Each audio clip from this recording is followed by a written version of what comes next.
Hello everyone. तो इस lecture में हम लोग जेईई मेन का फुल सिलेबस मॉक टेस्ट करने वाले हैं। ये मॉक टेस्ट नंबर 2 है। टोटल हम लोग 7 मॉक टेस्ट करने वाले हैं। हर 2-3 दिन में एक मॉक टेस्ट करेंगे।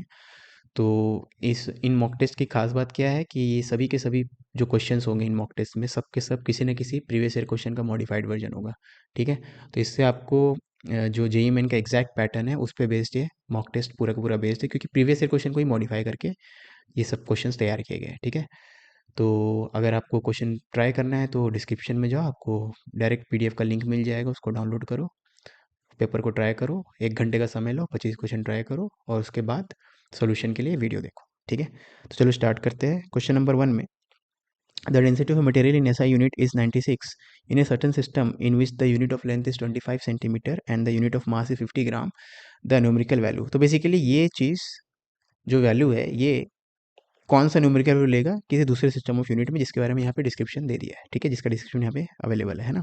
तो आपको बेसिकली पता होना चाहिए कि 96 किलोग्राम पर मीटर क्यूब में कितनी बार ग्राम आएगा। तो 96, चलो मैं स्टेप बाय स्टेप करूँ तो 96 किलोग्राम बाय 1 मीटर क्यूब। ठीक है। अब 1 किलोग्राम में कितनी बार ग्राम आएगा, 1000 बार। और 1 मीटर में कितनी बार सेंटीमीटर आएगा, 100। आपको बस ये पता करना है कि अगर कन्वर्जन करना है तो 50 ग्राम कितनी बार 1000 ग्राम में आता होगा, यानी 1000/50। वैसे 25 सेंटीमीटर कितनी बार 100 सेंटीमीटर में आएगा। ठीक है ना। तो कन्वर्जन के लिए आपको क्या करना होगा, पता करो 1000 ग्राम में कितनी बार 50 ग्राम आएगा। क्यों? क्योंकि दूसरे सिस्टम ऑफ यूनिट में 50 ग्राम ही तुम्हारा यूनिट ऑफ मास है। वैसे दूसरे सिस्टम यूनिट में यूनिट ऑफ लेंथ कितना है, 25 सेंटीमीटर। ठीक है। तो ये कितना हो जाएगा, 96 इंटू 20 और यहाँ पे 64। तो 96/64 यानी 3/2 ऑफ 20 यानी 30। तो इसका आंसर क्या हो जाएगा, 30। ठीक है। For the circuit shown below, तो एक बार इसको रब कर लेते हैं। For the circuit shown below, the current through the zener diode is, तो इस सर्किट में कितना जीनो डायोड के थ्रू करंट फ्लो हो रहा होगा। ठीक है ना। अब जीनो डायोड का खास बात क्या होता है, जीनो डायोड का क्रॉस जो पोटेंशियल डिफरेंस होता है वो कांस्टेंट रहता है, चाहे कितना भी करंट फ्लो हो, इन दोनों पॉइंट्स के बीच में पोटेंशियल डिफरेंस हमेशा 50 वोल्ट का ही रहने वाला है। अब क्योंकि ये और ये पैरेलल में कनेक्टेड है, तो इसके क्रॉस अगर 50 वोल्ट का पोटेंशियल डिफरेंस है तो इसके क्रॉस भी 50 वोल्ट का पोटेंशियल डिफरेंस है। अब किसी रेजिस्टेंस में तो V equal to I R आप लगा सकते हो। तो अगर रेजिस्टेंस की वैल्यू पता है, उसके क्रॉस पोटेंशियल डिफरेंस पता है जो कि 50 वोल्ट का है, तो इसमें कितना करंट फ्लो होगा, करंट फ्लो होगा इतना मिली एम्पियर। ठीक है। क्यों मिली, क्योंकि ये किलो में है, तो आपका रेजिस्टेंस किलो में है तो करंट मिली में आएगा। ठीक है ना। दूसरी बात, मैंने करंट इस तरफ ही क्यों लिया, क्योंकि आपको पता है यहाँ से कि ये हायर पोटेंशियल है, लोअर पोटेंशियल, मतलब ये हायर है ये लोअर है ना। ये हायर से कनेक्टेड है, ये लोअर से कनेक्टेड है ना। तो current in resistance flows from higher to lower. ठीक है। अब इसको अगर देखें तो यहाँ से 120 वोल्ट सप्लाई हो रहा है, इसके अक्रॉस कितने का ड्रॉप मिल रहा है, 50 का। तो इसके अक्रॉस कितने का ड्रॉप होगा, 70 का, लूप लॉ। ठीक है। तो इसके अक्रॉस ड्रॉप अगर 70 का है तो इसमें कितना करंट फ्लो होगा, 70/5 मिली एम्पियर। तो इस ब्रांच में 70/5 है, इसमें इतना है, तो इसमें कितना होगा। अब जंक्शन लगा के हम लोग निकाल सकते हैं। तो आपको पता है इस पॉइंट के लिए देखें आप, तो इस पॉइंट पे करंट जो आ रहा है वो इतना है, और इस पॉइंट से करंट जो जा रहा है वो इस तरफ जा रहा है और इस तरफ जा रहा है। ठीक है। तो इन दोनों का सम इसके बराबर होना चाहिए। ठीक है ना। तो 70/5 must be equal to I plus इतना। तो 70/5 होता है 14, 14 इक्वल टू आई प्लस ये 3 पॉइंट समथिंग आएगा। तो आई की वैल्यू 10 पॉइंट समथिंग होना चाहिए, यानी ऑप्शन ए। ठीक है। Okay, two blocks A and B of masses 1 kilogram and 3 kilogram are kept on the table as shown in the figure. The coefficient of friction between A and B is 0.3 and between B and the surface is also 0.3. ठीक है। तो A और B के बीच का friction coefficient 0.3 है और B और सरफेस के बीच का फ्रिक्शन कोफिशिएंट 0.3 है। तो maximum force that can be applied on B horizontally so that A does not slide on B। ठीक है। तो अब B को खींच रहे हो, मैक्सिमम कितने फोर्स से खींच सकते हो ताकि A और B एक साथ चले, एक साथ चले, A B पे स्लाइड ना हो, मतलब ए और बी के बीच में स्लिपिंग नहीं हो रहा है, ए और बी एक साथ चले। ठीक है ना। अब अगर यहाँ पे आप बी को खींच रहे हो तो अगर कोई पीछे रह सकता है तो कौन रह सकता है, ए, क्योंकि बी को तो आप डायरेक्टली खींच रहे हो, जितना ज़्यादा खींचोगे बी उतना चलेगा। लेकिन ए ही है जो है जिसको आप डायरेक्टली खींच नहीं रहे हो, तो ए तो डिपेंडेंट है बस फ्रिक्शन पे आगे बढ़ने के लिए। ठीक है ना। तो यहाँ पे लिमिटिंग, मतलब इस सिस्टम का जो मैक्सिमम एक्सेलरेशन होगा वो कौन डिटरमाइन करेगा, ए करेगा। जस्ट लाइक अगर दो लोग वॉक कर रहे हैं तो दोनों में से जैसे आप अपने दादा के साथ वॉक कर रहे हो, तो आपके दादाजी जितना स्पीड से चल सकते हैं मैक्सिमम, अगर आप दोनों को एक साथ वॉक करना है तो आप लोग का कॉमन स्पीड वही होना चाहिए। जैसे आपका मैक्सिमम स्पीड है मान लो 20 मीटर पर सेकेंड, आपके दादाजी का मैक्सिमम स्पीड है 5 मीटर पर सेकेंड। तो अगर आप दोनों को एक साथ वॉक करना है तो मैक्सिमम कितने से वॉक कर सकते हो? 5 मीटर पर सेकेंड से वॉक कर सकते हो। भले आप 20 से कर सकते हो, लेकिन दादाजी के साथ रहने के लिए आपको 5 से करना पड़ेगा, ठीक है। वैसे यहाँ पे पीछे कौन रह सकता है? ए रह सकता है, तो ए का मैक्सिमम पॉसिबल एक्सेलरेशन निकालेंगे, ठीक है। अब ए का अगर आप फ्री बॉडी डायग्राम बनाओगे तो ए के ऊपर हॉरिजॉन्टल डायरेक्शन में बस फ्रिक्शन लगेगा। अब ए के ऊपर जो फ्रिक्शन लगा रहा होगा अभी वो स्टैटिक होगा। क्यों? क्योंकि क्वेश्चन में बोल चुका है ए और बी स्लिप नहीं कर रहे एक दूसरे पे। स्लिप नहीं कर रहे मतलब ए के ऊपर जो फ्रिक्शन लगेगा वो स्टैटिक लगेगा। मूविंग से नहीं होता फ्रिक्शन, स्लिपिंग स्टैटिक या काइनेटिक, स्लिपिंग से होता है। वो स्लिप नहीं हो रहा है इन दोनों के बीच में, ए और बी के बीच में स्लिपिंग नहीं हो रहा है, तो ए पे जो फ्रिक्शन बी के कारण लगेगा या बी पे फ्रिक्शन जो ए के कारण लगेगा वो स्टैटिक लगेगा, ठीक है। अब राइट की तरफ ही क्यों हुआ? क्योंकि बी तो आगे निकलना चाहता है, तो बी ए को साथ में ले जाना चाहेगा, है ना। या ए पे बैठ के देखेंगे तो बी इस तरफ जाना चाहता है, तो ए बी पे फ्रिक्शन इस तरफ लगाएगा, तो बी ए पे फ्रिक्शन इस तरफ लगेगा, थर्ड लॉ के कारण, ठीक है। जो भी है ए पे फ्रिक्शन इस तरफ लग रहा है, ए का मास कितना है 1 किलोग्राम, और फ्रिक्शन इस तरफ लग रहा है, तो एक्सेलरेशन ऑफ ए कितना हो जाएगा? तो एक्सेलरेशन ऑफ ए हो जाएगा इतना, ठीक है। स्टैटिक फ्रिक्शन की वैल्यू डिवाइडेड बाय मास, है ना। अब इसका अगर मैक्सिमम वैल्यू निकालना है मुझे, एक्सेलरेशन ऑफ ए का मैक्सिमम वैल्यू निकालना है, तो स्टैटिक फ्रिक्शन का मैक्सिमम वैल्यू लिखना पड़ेगा। अब स्टैटिक फ्रिक्शन का मैक्सिमम वैल्यू क्या होता है? म्यू एस इंटू नॉर्मल, और नॉर्मल हो जाएगा मास ऑफ ए। तो चलो मास ऑफ ए के फॉर्म में ही दिखाता हूँ मैं आपको, एक जनरल फॉर्मूला भी दिख जाएगा। तो मास ऑफ ए तो यहाँ पे कैंसिल हो जाएगा, ठीक है। तो म्यू एस इंटू जी, म्यू एस की वैल्यू 0.3 है, तो 0.3 इंटू जी मतलब 3 मीटर पर सेकेंड स्क्वायर। तो ब्लॉक ए जो है उसका मैक्सिमम एक्सटेंशन कितना है? 3 मीटर पर सेकेंड स्क्वायर, ठीक है।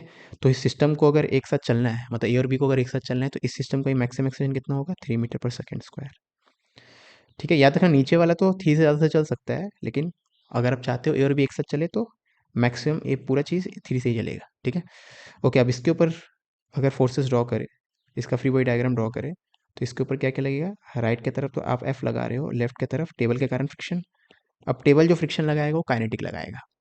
क्यों भाई टेबल क्यों काइनेटिक लगाएगा? क्योंकि क्योंकि टेबल और बी के बीच में तो स्लिपिंग हो रहा है, और स्लिपिंग होगा तो फ्रिक्शन कैसा हो जाएगा? काइनेटिक हो जाएगा, ठीक है ना। तो ये काइनेटिक फ्रिक्शन लग रहा होगा। अब काइनेटिक फ्रिक्शन की वैल्यू क्या होती है? वो होती है म्यू के इंटू नॉर्मल। अब बी और टेबल के बीच का नॉर्मल कितना होगा? वो तो हो जाएगा इस पूरे का मास इंटू जी, जो कि है पूरे का मास है 1+3 यानी 4 यानी 40, ठीक है। तो हो जाएगा 40, मतलब ये हो जाएगा 12। तो इसके ऊपर इस सिस्टम पे अगर न्यूटन से लगाएं तो F-12, क्योंकि एफ के की वैल्यू 12 है, equal to mass of the system into 3।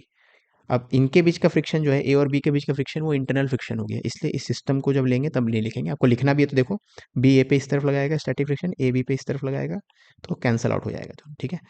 तो अब इसमें न्यूटन सेकेंड लॉ इस सिस्टम पे, तो F-12 equal to total mass which is 4 kg into acceleration 12। तो F की वैल्यू क्या हो जाएगी? 24 न्यूटन, यानी option D. F equal to M A पहले सिर्फ ए पे लगाए और फिर ए प्लस बी पे लगाए, ठीक है। ओके ओके, दस cylindrical vessel containing a liquid is rotated about its axis so that the liquid rises at its sides as shown in the figure, ठीक है। तो अगर यहाँ पे आप इसको रोटेट नहीं करते रहते तो ये चीज़ ऐसा दिखता। अभी रोटेट कर रहे हो तो लिक्विड जो है ऐसे करके ये शेप ले लिया है, साइड्स में जो है राइज कर गया है, ठीक है। तो आपसे पूछा गया है अगर रेडियस दे दिया है, रोटेशनल का एंगुलर स्पीड दे दिया है, तो difference in the height of the liquid at the centre and at the side will be, ठीक है। तो बेसिकली ये एच पूछा गया है। सेंटर पे तो हाइट इतना है, साइड्स पे हाइट इतना है, दोनों का डिफरेंस मतलब ये एच, ठीक है। तो ये आपसे पूछा गया है ये कितना है ना। तो इसके लिए क्या करेंगे? तो इसके लिए आपको डायरेक्ट फार्मूला जो एनसीईआरटी पे तो नहीं है, इसलिए हम लोग डेराइव कर लेंगे। आपको अगर डायरेक्ट फार्मूला पता है तो अच्छी बात है, पता नहीं होना चाहिए आपको, बस फंडामेंटल कॉन्सेप्ट पता होना चाहिए। पता है तो अच्छी बात है, आपका 20-30 सेकंड बच जाएगा, और उससे ज़्यादा कोई वो नहीं है। अगर आपको मेमोरी का प्रॉब्लम है मेरे ऐसा, तो आप ड्राइव करो, ठीक है। जिनको आता है थोड़ा स्किप कर ले जिनको नहीं आता है देख ले डेरिवेशन। तो इस पॉइंट पे प्रेशर मान लेते कितना है? पी नॉट है, और इस पॉइंट पे प्रेशर मान लेते पी है, ठीक है। तो मैं ऐसे ऐसे करके आगे बढ़ रहा हूँ, इस तरफ जा रहा हूँ, है ना। तो मान लेता हूँ मैं किसी पॉइंट, किसी टाइम पे यहाँ पे पहुँचा हूँ, इस पॉइंट का वैल्यू है x, और इस पॉइंट का वैल्यू है x प्लस डी एक्स। तो मैं अगर यहाँ से यहाँ शिफ्ट होऊंगा, हल्का सा डिस्प्लेस करूँगा, तो कुछ प्रेशर में चेंज आएगा। प्रेशर में कितने का चेंज आएगा? तो प्रेशर का चेंज हो जाता है rho A H, rho density of liquid, acceleration. अब इस पॉइंट का एक्सेलेरेशन कितना होगा? अब ये वाला पॉइंट जो है एक्स रेडियस के सर्कल में घूम रहा होगा ओमेगा स्पीड से, ये लिक्विड जो है पूरा का पूरा ओमेगा से घूम रहा है ना, तो ये वाला यहाँ का वाला मॉलिक्यूल जो है एक्स रेडियस के सर्कल में घूम रहा होगा ओमेगा एंगुलर स्पीड से, तो एक्सेलेरेशन कितना होगा इस पॉइंट का, omega square x into D x. ठीक है, रो ए एच है ना, या रो ए एक्स जो भी होता है हॉरिजॉन्टल के लिए। अब इसको इंटीग्रेट करें तो ये तो इन दोनों पॉइंट के बीच का छोटा प्रेशर डिफरेंस इतना था, यहाँ से यहाँ के लिए बड़ा प्रेशर डिफरेंस जो हो जाएगा इंटीग्रेशन से। अब इनिशियल पॉइंट पे प्रेशर कितना है पी नॉट, और फाइनल पॉइंट पे पी, मैं यहाँ से यहाँ जा रहा हूँ ना, और वैसे इस पॉइंट पे एक्स की वैल्यू क्या होगी 0, और इस पॉइंट पे एक्स की वैल्यू क्या हो जाएगी रेडियस के बराबर आर। ठीक है, तो 0 से आर, यहाँ पी नॉट से पी, तो यहाँ से पी माइनस पी नॉट की वैल्यू आ जाएगी rho omega square r square by 2। बस ये फॉर्मूला आपको पता होना चाहिए। अगर कोई लिक्विड रोटेट हो रहा है तो सेंटर और इस पॉइंट के बीच का प्रेशर डिफरेंस जो होगा density of liquid, angular speed of rotation का स्क्वायर, रेडियस का स्क्वायर डिवाइडेड बाय 2। ठीक है, ओके। अब इस पॉइंट और इस पॉइंट का प्रेशर लिखते हैं। अब यहाँ का प्रेशर अगर P है तो आपको पता है यहाँ का प्रेशर क्या हो जाएगा P minus rho g H, क्योंकि यहाँ से यहाँ जाते वक्त तो सिर्फ जी का इफेक्ट आने वाला है, क्योंकि जो भी एक्सेलरेशन है यहाँ पे हॉरिजॉन्टल है ना, हॉरिजॉन्टल का तो वर्टिकल का लोग कॉम्पोनेंट नहीं होता है, तो इन दोनों पॉइंट के बीच में बस जी के कारण ही प्रेशर डिफरेंस आएगा। तो इस पॉइंट पे भी आपको पता है प्रेशर क्या होता है पी नॉट, क्यों, क्योंकि this is open to atmosphere, तो यहाँ प्रेशर पी नॉट, तो यहाँ पे प्रेशर क्या हो जाएगा P not plus rho g H. ठीक है, पी की वैल्यू यहाँ से नहीं आएगा, लो या पी माइनस पी नॉट की वैल्यू यहाँ से क्या आ जाएगी रो जी एच, तो this is also equal to rho g h. यहीं से देखो बेसिकली आपने क्या किया, इन दोनों पॉइंट का प्रेशर डिफरेंस लिखा, हॉरिजॉन्टल एक्सेलेरेशन को यूज़ करके इन दोनों पॉइंट का प्रेशर डिफरेंस लिखा जी को यूज़ करके, और दोनों प्रेशर डिफरेंस क्योंकि यहाँ पे पी माइनस पी नॉट की वैल्यू ऑफकोर्स सेम ही रहेगा, तो ये इतना, तो यहाँ से आपको एच की वैल्यू मिल जाएगी omega square r square by 2g। ठीक है, अब आर का वैल्यू क्वेश्चन में दिया हुआ था 10, तो आर का वैल्यू 10 पूछेंगे, देख लो आर का वैल्यू क्वेश्चन में कितना दिया हुआ है 10, तो 10 पुट करेंगे तो यहाँ पे 100 ओमेगा स्क्वायर बाय 2g आ जाएगा, option D. A rod of length 100 centimeter is pivoted at one end. It is raised such that it makes an angle 30 degree with horizontal and release from। ठीक है, basically rod को horizontal से 30 degree उठा के release किया गया इस position पे, इस पॉइंट पे हिंज्ड है। It's angular speed when it passes through the horizontal. ठीक है, तो यहाँ से यहाँ के बीच में मैकेनिकल एनर्जी कंजर्वेशन कर देते हैं, तो यहाँ पे एनर्जी मतलब सॉरी यहाँ पे ओमेगा कितना है 0 है, जब वो यहाँ पहुँचेगा तो ओमेगा मान लेते ओमेगा है, तो इनिशियली तो ओमेगा 0 है, जब यहाँ पहुँचेगा तो ओमेगा की वैल्यू ओमेगा है। ठीक है ना, अब सेंटर ऑफ मास को देखोगे आप, तो सेंटर ऑफ मास पहले यहाँ था, अब यहाँ है, तो सेंटर ऑफ मास कितना हाइट नीचे आया है, वो हाइट नीचे आया है, टोटल रॉड का लेंथ कितना है 1 मीटर, तो ये हो जाएगा 0.5 मीटर। तो ये हाइट डिफरेंस कितने का हो जाएगा एच, एच क्या हो जाएगा 0.5 साइन 30 यानी 0.25। ठीक है, तो अब एनर्जी कंजर्वेशन करते हैं, मैकेनिकल एनर्जी कंजर्वेशन, तो यहाँ से यहाँ के बीच में लॉस इन पोटेंशियल एनर्जी, ठीक है, वो हो जाएगा m g into height descended by centre of mass is equal to gain in kinetic energy. अब यहाँ पे काइनेटिक एनर्जी तो हो जाएगा फाइनल पोजीशन में half I omega square, final position में काइनेटिक एनर्जी कितना है, और इनिशियल पोजीशन में काइनेटिक एनर्जी कितना है 0। ठीक है, याद रखना यहाँ पे कंबाइंड ट्रांसलेशन रोटेशन नहीं होता, इसको प्योर रोटेशन बोल सकते हैं इसको, ये प्योर रोटेशन तो है ना, तो बस रोटेशनल काइनेटिक एनर्जी आएगा। ठीक है, तो half I about contact into omega square जैसे बोलने बोले। ठीक है ना, अब यहाँ से आपको ओमेगा पूछा था, ओमेगा की वैल्यू हो जाएगी 2 mg h divided by I का स्क्वायर रूट। ठीक है, अब मोमेंट ऑफ इनर्शिया जो है, क्योंकि ये रोटेशनल एक्सिस है, इसके अबाउट लिखना पड़ेगा, तो रॉड का अबाउट एन एंड होता है एम एल स्क्वायर बाई 3, तो आई के बदले एम एल स्क्वायर बाई 3 लिखूंगा मैं, तो आई को मैं यहाँ मिटा रहा हूँ, एम एल स्क्वायर बाई 3 लिख रहा हूँ। ठीक है, तो हमसे एम कट गया, एल तो 1 है, टोटल लेंथ ऑफ रॉड याद रखना 1 सेंटीमीटर 1 मीटर है, तो ये 6 GH, तो रूट ओवर 6 GH, जी की वैल्यू 10 लेने बोला गया है, तो 60 इंटू हाइट, हाइट की वैल्यू 0.25, तो 60 इंटू 0.25 रूट 15।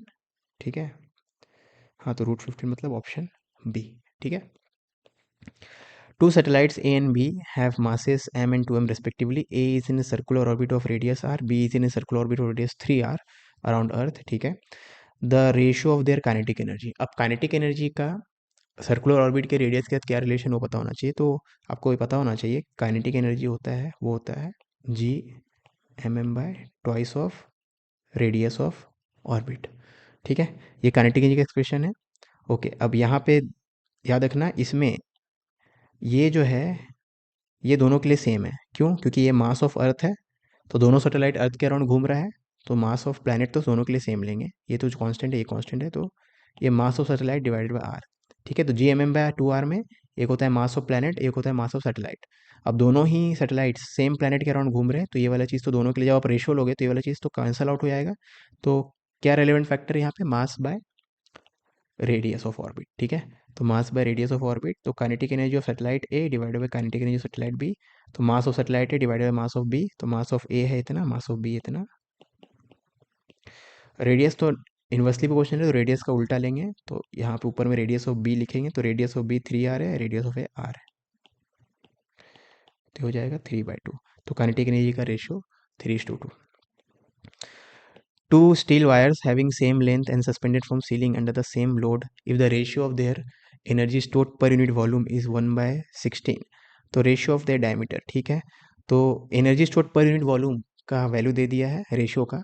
तो एनर्जी स्टोर्ड पर वॉल्यूम यूनिट वॉल्यूम होता है half into stress into strain. ये होता है एनर्जी स्टोर्ड पर unit volume, half into stress into strain. ठीक है, अब इसका रेशियो दे दिया है 1/16, तो रेशियो ऑफ डायमीटर। अब डायमीटर के लिए एरिया पता होना चाहिए, यानी इसको एरिया के टर्म में लिखना पड़ेगा। ठीक है, सबसे पहली बात क्या क्या सेम रहेगा वो देखते हैं। तो दोनों का सेम लेंथ है, ओके, और तो इसको अंडरलाइन कर लेते हैं, लेंथ सेम रहने वाला है अंडर द सेम लोड। दोनों को सेम लोड में, यानी दोनों में टेंशन सेम है, दोनों का लेंथ भी सेम है। ठीक है ना, ओके। अब जब इसका रेशियो लिखेंगे तो हाफ स्ट्रेस क्या होता है? स्ट्रेस हो जाएगा टेंशन अपॉन एरिया, और स्ट्रेन होता है डेल्टा एल बाय एल। ठीक है ना, तो एनर्जी पर यूनिट वॉल्यूम इतना होता है। अब जब इसका रेशियो लेंगे, अब एरिया अलग अलग आएगा, A1 A2, डेल्टा एल की वैल्यू अलग अलग आएगी, डेल्टा L1 डेल्टा L2, लेकिन ओरिजिनल लेंथ तो दोनों का सेम है। ठीक है, तो जो रेशियो बोला गया है, ये रेशियो निकालेंगे तो इसके बराबर आएगा। वही ये वाला एक्सप्रेशन दोनों के लिए लिख दिए, दोनों वायर्स के लिए, है ना। अब दोनों सेम लोड से under the same load hang है, तो दोनों के लिए टेंशन सेम होगा, दोनों का लेंथ क्वेश्चन में दे दिया सेम है। ठीक है, तो T half L T half L cancel, तो बेसिकली आपके पास आ गया delta L1 by delta L2 into A2/A1। ठीक है, अब लेंथ का रेशियो ये पता करना होगा, इसके लिए यंग्स मॉडुलस में चलते हैं। यंग्स मॉडुलस में जाएंगे तो दोनों, क्योंकि स्टील वायर से बने हुए, तो दोनों का यंग्स मॉडुलस क्या होगा? सेम होगा। ठीक है ना, तो उसको मैं यहाँ लिखता हूँ। अब यंग्स मॉडुलस क्या होता है? T/A delta L/L। अब जब यंग्स मॉडुलस दोनों के लिए सेम है, दोनों के लिए एल की वैल्यू सेम है, दोनों के लिए टी की वैल्यू सेम है, तो यहाँ से आपको दिख रहा है जो आप इसका रेशियो लोगे, ये एक्सप्रेशन लिखोगे दोनों वायर्स के लिए, तो ये तीनों कैंसिल हो जाएगा, तो ये दोनों का सेम होना चाहिए। तो A1 delta L1 equal to A2 into delta L2। ठीक है, तो delta L1 by delta L2 को हम लोग A2/A1 लिख सकते हैं।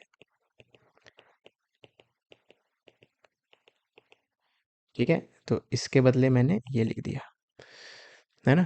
अब बस तो A2 और A1 अभी तो रेडियस का स्क्वायर या डेंसिटी का डायमीटर का स्क्वायर के बराबर हो जाएगा, तो diameter of 2 divided by diameter of 1 का स्क्वायर।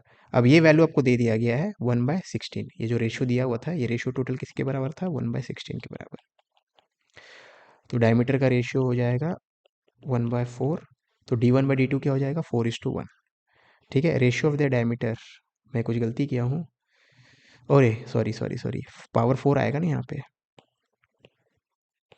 ठीक है, ये तो एक ही, मतलब ये वाला टर्म नहीं होता तब ना मैं स्क्वायर लिखता, है ना। एरिया खुद रेडियस के स्क्वायर के प्रोपोर्शनल होता है, रेडियस खुद डायमीटर के स्क्वायर, तो एरिया खुद डी स्क्वायर है, तो दो बार एरिया है ना, तो D⁴ हो जाएगा। ठीक है, तो एक बार और इसका स्क्वायर रूट लेना पड़ेगा, यानी ये हाफ आ जाएगा, यानी D1/D2 2:1।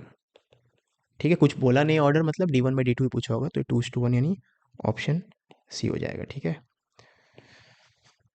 Water flows in a horizontal tube, the pressure of water changes by 700, okay, the pressure of water changes by 700 nanometre, 700 nano per sorry 700 newton per metre square between A and B, where the area of cross section are 80 and, ठीक है, यहाँ पे area of cross section 80 दे दिया, यहाँ पे 20 दे दिया है, तो find the rate of flow. ठीक है, ओके, तो pressure of water changes bye इतना। ठीक है, तो हम लोग काम करेंगे, दो पॉइंट ले लेते हैं, एक यहाँ पे ए पे एक बी पे। ठीक है ना, इन दोनों पॉइंट पे मैं बर्नौली लगाऊंगा, है ना। तो इस पॉइंट पे pressure plus rho g h plus half rho v square, इस पॉइंट का pressure plus rho g h plus half rho दोनों सेम होना चाहिए। अब दोनों सेम हाइट पे तो एच की वैल्यू तो सेम है, तो pressure at A, rho g h नहीं लिख रहा हूँ, हाफ डेंसिटी इंटू इतना is equal to pressure at B half rho v B square. ठीक है, रो जी एच वाला टर्म दोनों का हाइट सेम है तो कैंसिल हो जाएगा, ठीक है ना। अब यहाँ में आपको पता होना चाहिए कि इन दोनों पॉइंट के बीच में लिक्विड तो यहाँ फास्ट मूव करेगा क्योंकि एरिया कम है, कंटिन्यूटी से आपको पता है, यहाँ एरिया ज़्यादा है तो यहाँ स्लो मूव करेगा, ठीक है ना। तो वी ए स्मॉल है वी वी से, तो पी ए बड़ा होना चाहिए पी वी से। तो अब आपको प्रेशर डिफरेंस बोल दिया गया था 700 का है, ठीक है ना।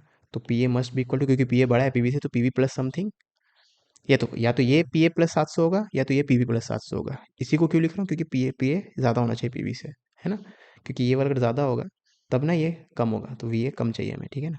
तो ये पी वी कैंसिल हो जाएगा, तो आपके पास बचा हाफ रो, थोड़ा अच्छी राइटिंग में लिखते हैं, half rho v v square minus v A square equal to 700, ठीक है। अब आपको डेंसिटी पता है, बस वी ए वी वी का वैल्यू पता होना चाहिए, तो ये तो आपको कंटिन्यूटी से निकल जाएगा। अब यहाँ पे एरिया जो है 4:1 का है, तो स्पीड 1:4 का होगा, तो यहाँ पे स्पीड अगर वी है तो यहाँ पे स्पीड 4v है, ठीक है। ये आपको नहीं दिख रहा है, दिख रहा होगा, चलो v 4v, तो half rho 1000, velocity at B 4v लेंगे, तो 4v का स्क्वायर माइनस v का स्क्वायर, तो 15v स्क्वायर, ठीक है। तो यहाँ से v की वैल्यू 2 0 गया, 2 0 गया, 2 5, v की वैल्यू हो गया 7 बाय इतना, तो v की वैल्यू इतना मीटर पर सेकेंड, ठीक है ना। लेकिन आपको v नहीं पूछा गया था, आपसे पूछा गया था rate of flow of water, ठीक है, तो वॉल्यूम फ्लो रेट पूछा गया था, है ना।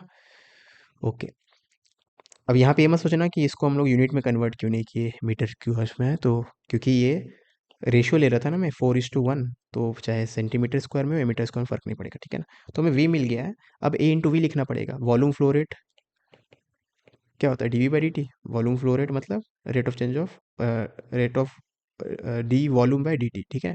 तो ये हो जाता है ए इंटू वी, है ना। अब आपका मन, आप किस पॉइंट का एरिया और वेलोसिटी को मल्टीप्लाई करना चाहते हो, तो अगर मैं ये वाला एरिया लूँगा, आपका मन अब यहाँ पे भी कर सकते हो, यहाँ पे भी मैं ये वाला एरिया ले रहा हूँ, तो यहाँ का एरिया कितना है 80 और यहाँ का वेलोसिटी v, तो 80 इंटू वी,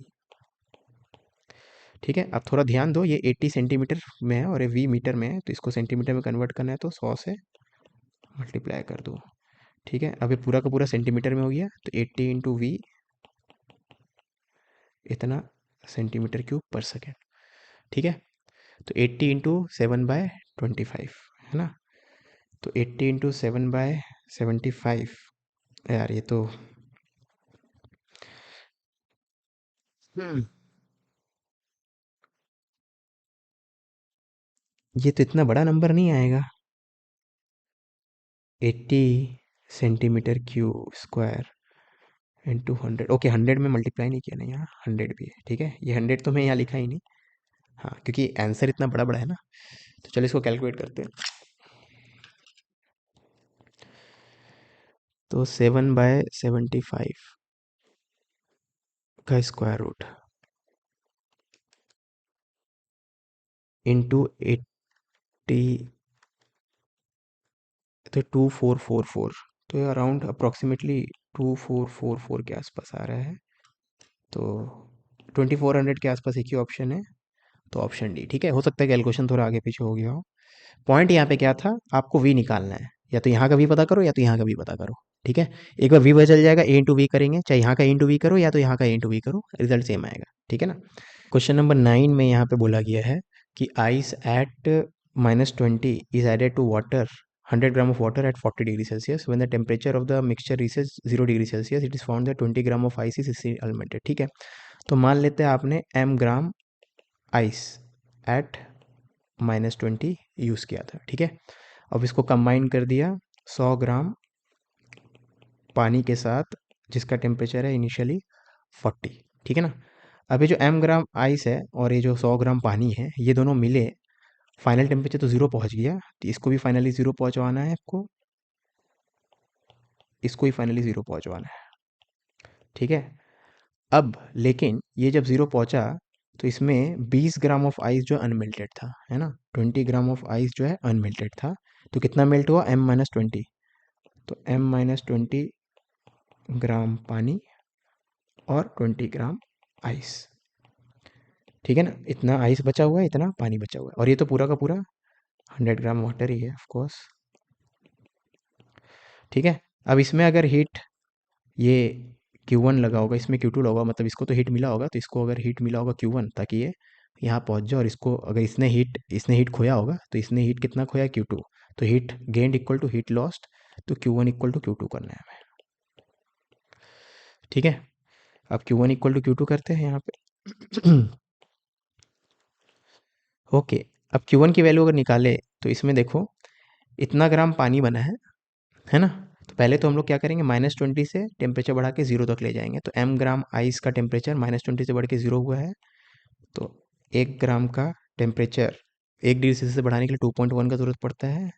तो 20 से बढ़ाने के लिए m ग्राम ऑफ आइस का टेम्परेचर 20 से बढ़ाने के लिए m इंटू 20 इंटू 2.1। ठीक है ना, 1 ग्राम के लिए 2.1, तो m ग्राम के लिए m इंटू 2.1। ठीक है, ओके। तो ये हो गया टेम्परेचर बढ़ाने के लिए कितना हीट का ज़रूरत पड़ा होगा। लेकिन ये हीट का ज़रूरत बस टेम्परेचर बढ़ाने के लिए नहीं पड़ा होगा, मेल्ट करने के लिए पड़ा होगा। तो m-20 ग्राम ऑफ वाटर भी तो बन गया है।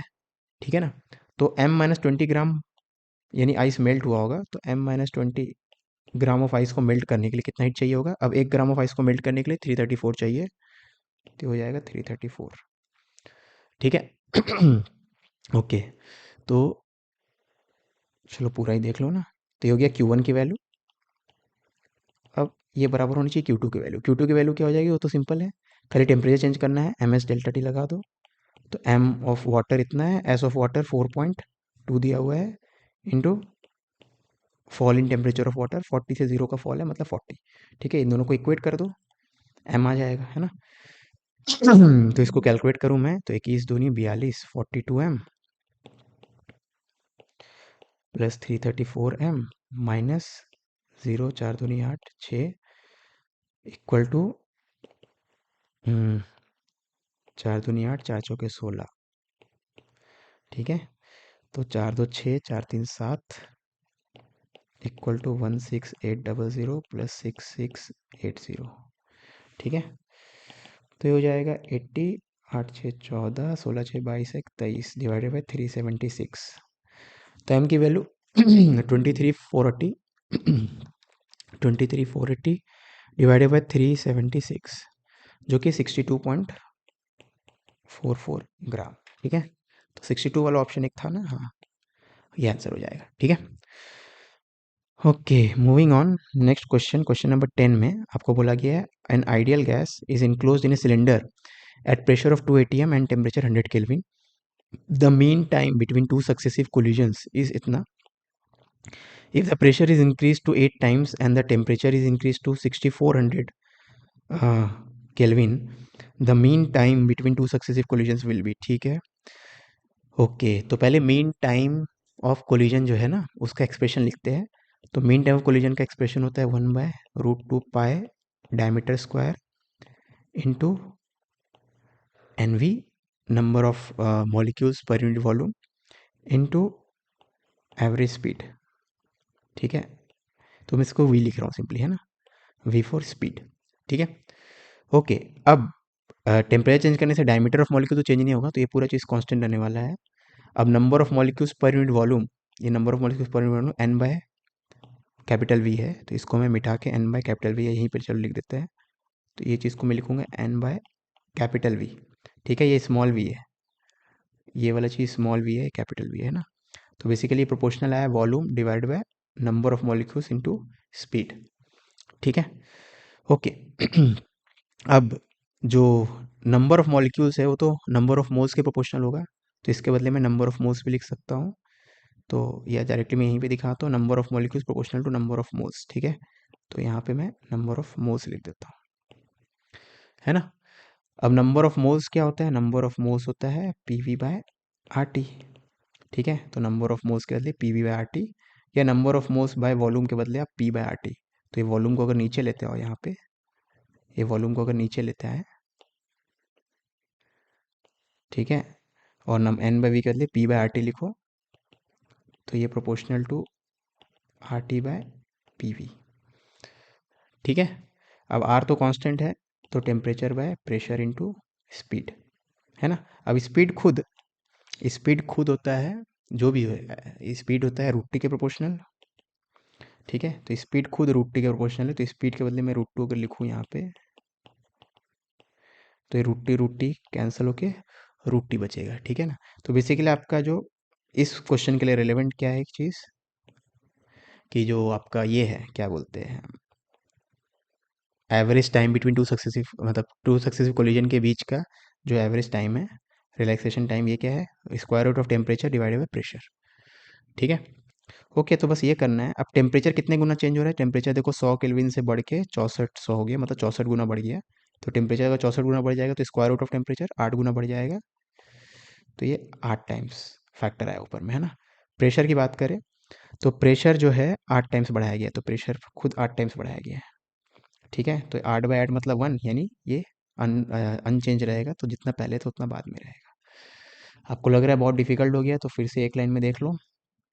एक लाइन में देखना है तो ये सक्सेसिव कोलिजन के बीच का जो एवरेज टाइम गैप होता है, ये प्रोपोर्शनल होता है 1 bye diameter number of moles, number of molecules per unit volume, यानी नंबर ऑफ मोल्स के, और इनटू स्पीड।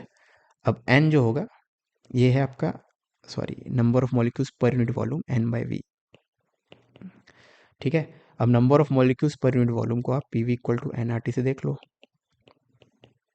तो नंबर ऑफ मोल्स को तो आप एन बाय एन लिख सकते हो, तो यहाँ से एन बाय वी आ जाएगा पी बाय टी के प्रोपोर्शनल। ठीक है, तो N by V P by T के प्रोपोर्शनल, तो N by V P by T के प्रोपोर्शनल। ठीक है, अब वी खुद जो होता है स्क्वायर रूट ऑफ टी के प्रोपोर्शनल होता है ना। तो ये स्क्वायर रूट ऑफ टी यहाँ आ गया, तो बेसिकली अल्टीमेटली आपका टाउ कांस्टेंट जो होगा square root of T divided by P के प्रोपोर्शनल है।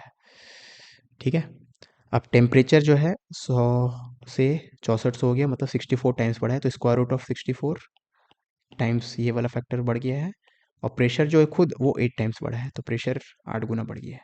ठीक है, तो ये यानी ये रेशियो 1 गुना बढ़ा है, मतलब बढ़ा ही नहीं है, यानी टाइम कांस्टेंट तो इस पर डिपेंड करेगा, और ये रेशियो अनचेंज है, तो टाइम कांस्टेंट वही का वही रहेगा। ठीक है, क्वेश्चन नंबर 11 में T not is the time period of a simple pendulum at a place if the length of the pendulum is reduced to इतना, तो मॉडिफाइड टाइम पीरियड। अब टाइम पीरियड होता है पेंडुलम होता है 2π√L/g, कुछ और चेंज नहीं कर रहे, प्लेस चेंज नहीं किए, सेम प्लेस पे हम लोग खाली पेंडुलम का लेंथ चेंज कर दिया, तो time period proportional to square root of length. Length अगर 1/9 टाइम्स कर देंगे, तो लेंथ को अगर 1/9 टाइम्स कर देंगे तो उसका स्क्वायर रूट मतलब 1/3 टाइम्स हो जाएगा, तो टाइम पीरियड 1/3 हो जाएगा, यानी ऑप्शन ए।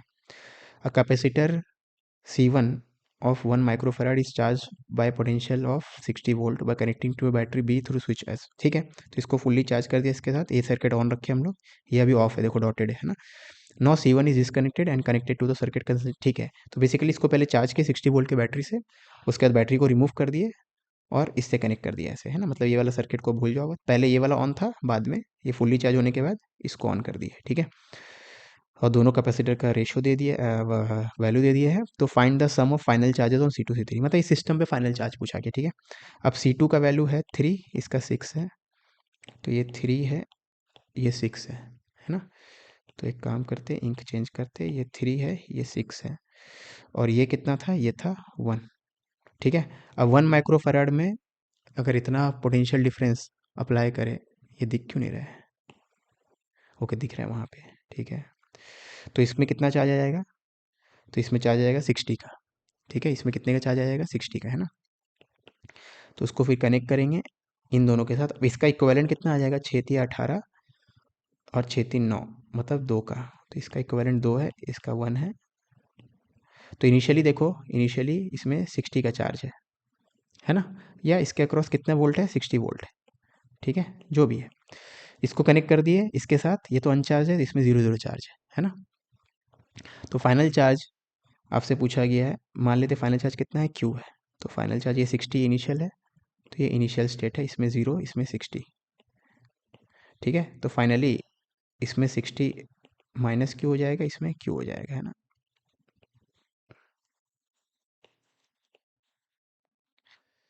ठीक है, अब इसका कैपेसिटेंस 1 है, इसका कैपेसिटेंस 2 है ना। तो क्योंकि ये दोनों पैरेलल में है तो दोनों के अक्रॉस पोटेंशियल डिफरेंस सेम होना चाहिए, तो इसके अक्रॉस पोटेंशियल डिफरेंस इसके अक्रॉस सेम होना चाहिए। अब इसके अक्रॉस पोटेंशियल डिफरेंस कितना हो जाएगा, इसके अक्रॉस हो जाएगा Q by C, Q by सी।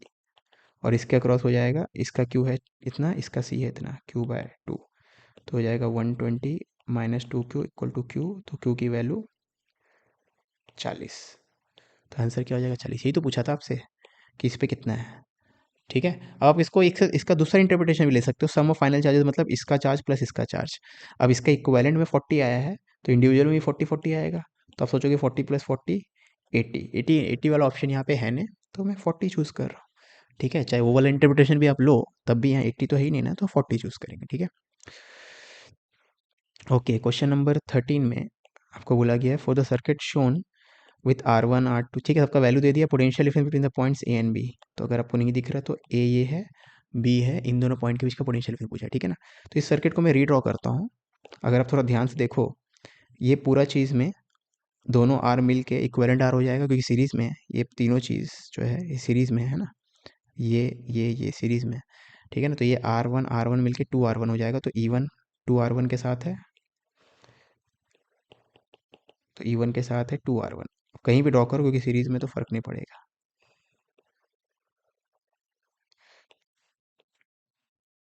ठीक है, वैसे यहाँ पे E2 के साथ है R2, याद रखना R को कहीं भी ड्रॉ करो उससे फ़र्क नहीं पड़ेगा, सीरीज़ में है। E2 के साथ है R2, और लास्ट वाले पार्ट में ये वाला जो थर्ड ब्रांच है E3 के साथ है R1 यानी 2R1। तो E3 के साथ है 2R1। ठीक है, आप कहीं भी ड्रॉ करो उससे फ़र्क नहीं पड़ेगा, ये तीनों आपस में कनेक्टेड है, ये तीनों भी आपस में कनेक्टेड है ना। इस पॉइंट का नाम रख दिया गया ए, इस पॉइंट का नाम रख दिया गया बी। अब ए और बी के बीच में बेसिकली 3 सेल्स है, तो ए और बी के बीच में इक्वेलेंट सेल जो होगा, एक सेल से आप रिप्लेस कर सकते हो, तो ए और बी के बीच में आप एक सेल जो बनाओगे उसका ईएमएफ ई है, उसका इंटरनल रेजिस्टेंस आर है। तो ई की वैल्यू कैसे निकालते हो, तो ई हो जाता है E1/2R1। अब वो वैल्यू लिखते हैं, E1 है 2/2R1, 2/2 plus E2/R2, E2/R2, E2 की वैल्यू है 4/R2, 4/1 प्लस E3/2R1, E3 की वैल्यू है 4/2 divided by 1/R1 plus 1/R2 plus 1/R3। यही होता है ना। अब इसको सिंप्लीफाई करें तो 2 4 6 एक साथ 7/2, ठीक है, यानी 3.5 वोल्ट, 3.5 वोल्ट। हाँ, ऑफकोर्स इसको आप लूप लॉ वगैरह लगा के भी कर सकते थे, करंट वरेंट निकालते फिर इन दोनों पॉइंट के बीच का E-IR वगैरह करते।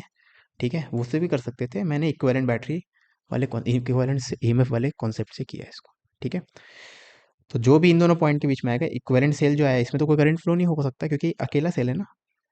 समझ रहे हो मैं किस सेंस में बोल रहा हूँ, ये जो सर्किट है इसको अपने एक, यहाँ ना लूप्स है, यहाँ तो इसको अगर आप बोल रहे हो इसके इक्विवेलेंट है, यहाँ पे कोई लूप दिख रहा है क्या, नहीं। तो जो इन दोनों पॉइंट के बीच का पोटेंशियल, जो भी पोटेंशियल डिफरेंस होगा ईएमएफ के बराबर होगा। ठीक है, तो जो भी ईएमएफ की वैल्यू है डायरेक्टली वही पोटेंशियल डिफरेंस हो जाएगा, क्योंकि कोई करंट नहीं फ्लो हो रहा है यहाँ पे भले करंट फ्लो हो रहा है, यहाँ तो नहीं हो रहा होगा। ठीक है, इक्विवेलेंट में 4 identical long solenoids ABCD are connected to each other as shown in the figure. ठीक है, फिगर देख लेंगे अभी। Magnetic field at the centre of A 3 है, तो magnetic field at the centre of C क्या होगा, अजूम मैग्नेटिक फील्ड। ठीक है, तो अजूम करेंगे ही वैसे भी। ओके, तो यहाँ पे मैग्नेटिक फील्ड अगर 3 है तो यहाँ पे क्या होगा। ठीक है ना, अब यहाँ पे जो भी करंट फ्लो हो रहा होगा, क्योंकि सब आइडेंटिकल है, तो यही करंट 3 इक्वल पार्ट में बढ़ जाएगा, I/3 I/3 I/3।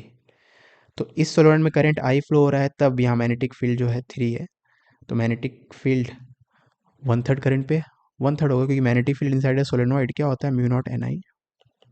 Identical solenoid से तो N तो सबके लिए सेम होगा, तो B प्रोपोर्शनल टू I है, तो I अगर 1/3 हो गया तो मैग्नेटिक फील्ड भी यहाँ अगर B है तो यहाँ पे मैग्नेटिक फील्ड B/3 हो जाएगा। B की वैल्यू 3 है, तो 3/3 मतलब 1 टेस्ला।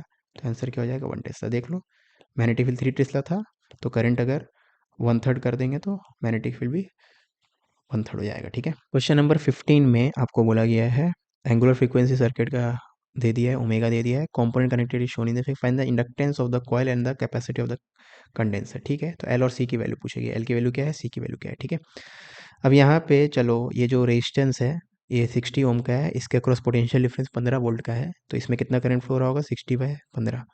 60/15 मतलब इसे मान लेते इस तरफ फ्लो हो रहा है, मुझे नहीं पता इस तरफ हो रहा है किस तरफ, वो चेंज होते रहेगा, अभी के लिए मैं इस तरफ मान रहा हूँ, तो 60/15 सॉरी 15/60 मतलब 1/4, तो इतना एम्पियर का करंट फ्लो हो रहा है। ठीक है, वैसे ही ये इन दोनों पॉइंट के बीच का पोटेंशियल में 40 वोल्ट है, यानी इन दोनों पॉइंट का भी 40 वोल्ट है, तो 40 बाय, यानी इन दोनों पॉइंट के बीच में 40 है, पोटें यहाँ पे रेजिस्टेंस कितना है 40 ओम का है, तो 40 वोल्ट डिवाइड बाई 40 ओम यानी 1 का। ठीक है, तो यहाँ फ्लो हो रहा है 1 का, है ना।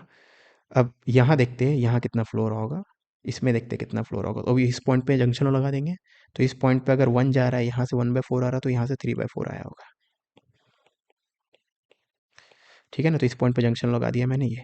अब करंट मुझे पता है और पोटेंशियल इसमें पता है, तो एक्सएल निकल जाएगा, तो करंट इंटू एक्सएल आपको पोटेंशियल डिफरेंस देता है, तो करंट की वैल्यू है इंडक्टर में 3/4 और एक्सएल की वैल्यू होता है ओमेगा इंटू एल, ओमेगा 100 है, omega into L equal to V L, V L है 40, तो एल की वैल्यू हो जाएगी 16/30 मतलब 0.5 समथिंग आएगा। ठीक है, तो 0.5 समथिंग मतलब ये, यानी ऑप्शन ए करेक्ट होना चाहिए। आपको चेक करना है तो इसको भी चेक कर सकते हो, चलो मैं ही चेक कर लेता हूँ। ठीक है तो ये सी को देखें, तो इसमें कितना करंट फ्लो हो रहा है, सी में 1/4 हो रहा है, क्योंकि दोनों सीरीज में है, तो 1/4, तो इसमें करंट फ्लो हो रहा है 1/4, तो current flowing through C into X C which is होता है 1/ωc equal to potential difference of capacitor जो कि 10 है, तो सी की वैल्यू 1/40 ओमेगा और ओमेगा की वैल्यू 100 है, तो ये 250 माइक्रो आएगा। ठीक है, तो मैच कर रहा मतलब ऑप्शन ही सही है ना। क्वेश्चन नंबर 16 में, if the magnetic field in a plane electromagnetic wave is given by this expression, तो मैग्नेटिक फील्ड जो है उसका एम्पलीट्यूड दे दिया, ये साइन वाला फंक्शन और जे कैप की तरफ है। ठीक है, what will the expression for electric field, तो आपको पता है सी कैप होता है E cap cross B cap. ठीक है, तो magnetic field in a plane given by this what will expression electric field. ठीक है, अब इसको देख के हमें पता चल गया कि वेलोसिटी ऑफ लाइट किस तरफ है, नेगेटिव एक्स। ठीक है ना, तो दिस यहाँ प्लस होना चाहिए ऑफ कोर्स, है ना, ये प्रिंटिंग एरर है, यहाँ प्लस होगा। ठीक है, तो दिस के एक्स प्लस ओमेगा टी वाला टर्म। ठीक है ना, तो आपका ये चीज़ जो है नेगेटिव एक्स के लॉन्ग हो गया, तो सी तो है नेगेटिव एक्स के लॉन्ग यानी माइनस आई कैप के लॉन्ग। ठीक है, मैग्नेटिक फील्ड जो है वो प्लस जे कैप के लॉन्ग है, तो मैग्नेटिक फील्ड जो है वो प्लस जे कैप के लॉन्ग। ठीक है, और तो इलेक्ट्रिक फील्ड किस तरफ होगा, तो के क्रॉस जे माइनस आई होता है, के क्रॉस जे माइनस आई, के क्रॉस जे प्लस आई होता है, तो माइनस के हो जाएगा। ठीक है, तो इलेक्ट्रिक फील्ड माइनस के अलॉन्ग हो गया। अब इलेक्ट्रिक फील्ड माइनस के अलॉन्ग चाहिए, तो ये तो प्लस के है, गलत। अबे के क्रॉस जे, के क्रॉस जे माइनस आई होता है, हाँ मैं गलत कर रहा था, के क्रॉस जे माइनस आई होता है, माइनस के क्रॉस जे ने, के क्रॉस जे क्रॉस के प्लस आई होता है, तो के क्रॉस जे माइनस आई होता है। ठीक है ना, तो इलेक्ट्रिक फील्ड जो के कैप के अलॉन्ग होगा, तो ये नहीं हो सकता, ये हो सकता है, ये नहीं हो सकता, तो बी और डी तो नहीं हो सकता। अब इन दोनों में क्या फ़र्क है, ए और सी हो सकता है, इन दोनों में एम्पलीट्यूड का फ़र्क है, तो एम्पलीट्यूड ऑफ इलेक्ट्रिक फील्ड निकालते हैं, तो amplitude of electric field simply C into B naught, तो ये इतना है, दिस इंटू सी करेंगे तो ये जाएगा 9, तो 9 वाला ऑप्शन यहाँ पे। और इस क्वेश्चन में और कुछ भी नहीं करना था, अगर अगर तो ध्यान से देखो तो ऑप्शन सभी गंदे गंदे हैं, तो एम्पलीट्यूड ऑफ इलेक्ट्रिक फील्ड से आप पता कर लोगे, तो 9 बस एक ही में है, तो ऑप्शन ए होना चाहिए। ठीक है, तो इसको अगर ये चीज़ नहीं भी समझ में आया, वो बेसिकली बस ये वाला फॉर्मूला यूज़ करता, सी इंटू बी नॉट, ये आपको दे देगा ई नॉट, बी नॉट इतना है, this into speed of light करेंगे तो इलेक्ट्रिक फील्ड का एम्पलीट्यूड मिल जाएगा जो कि 9 है, वो कि एक ही ऑप्शन में, तो ऑप्शन थोड़े गंदे हैं यहाँ पे। नॉनदलेस ये जेईई मेन का प्रीवियस ईयर क्वेश्चन का मॉडिफाइड वर्जन है, तो कोई टेंशन नहीं है। ठीक है, find the distance of the image from object O found by the combination, तो फाइनल इमेज बताना है ना। ओके, तो यहाँ पे मल्टीपल टाइम्स लेंस वाला फॉर्मूला लगाना पड़ेगा। ठीक है, पहले लेंस के लिए ऑब्जेक्ट जो है 30 सेंटीमीटर दूर है, तो यू की वैल्यू देखो यहाँ से ऑब्जेक्ट से रे इस तरफ जा रहा है, तो रेस तो हमेशा राइट की तरफ जा रहा होगा, ठीक है, तो हमेशा राइट को पॉजिटिव लेंगे, लेफ्ट को नेगेटिव। तो इस लेंस के लिए लेफ्ट में ऑब्जेक्ट है तो यू की वैल्यू माइनस इतना, ठीक है।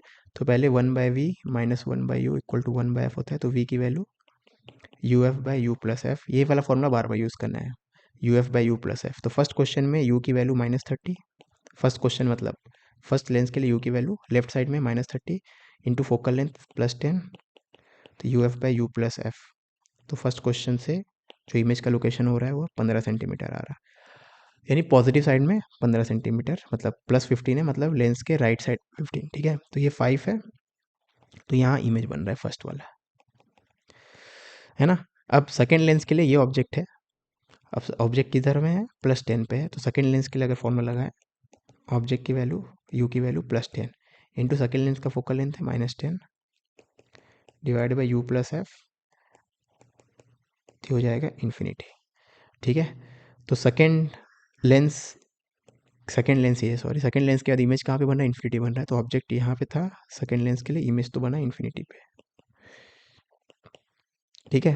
थर्ड लेंस के लिए ये ऑब्जेक्ट हो जाएगा, है ना। फर्स्ट लेंस के बाद मतलब फर्स्ट लेंस के कारण जो इमेज बना था that will behave as object for second lens, second lens के बाद जो इमेज बनेगा that will behave as object for third lens, है ना, ठीक है। ये सब ऑफकोर्स वर्चुअल इमेज है ये वाला, जो भी है इसके लिए ये ऑब्जेक्ट है, ऑब्जेक्ट कहाँ पे, इन्फिनिटी पे है, तो थर्ड वाले लेंस के लिए आपका V3 निकालना है। तो इसको तो इन्फिनिटी में तो वैसे यूज़ करो, 1/v 1/u 1/f यूज़ करो।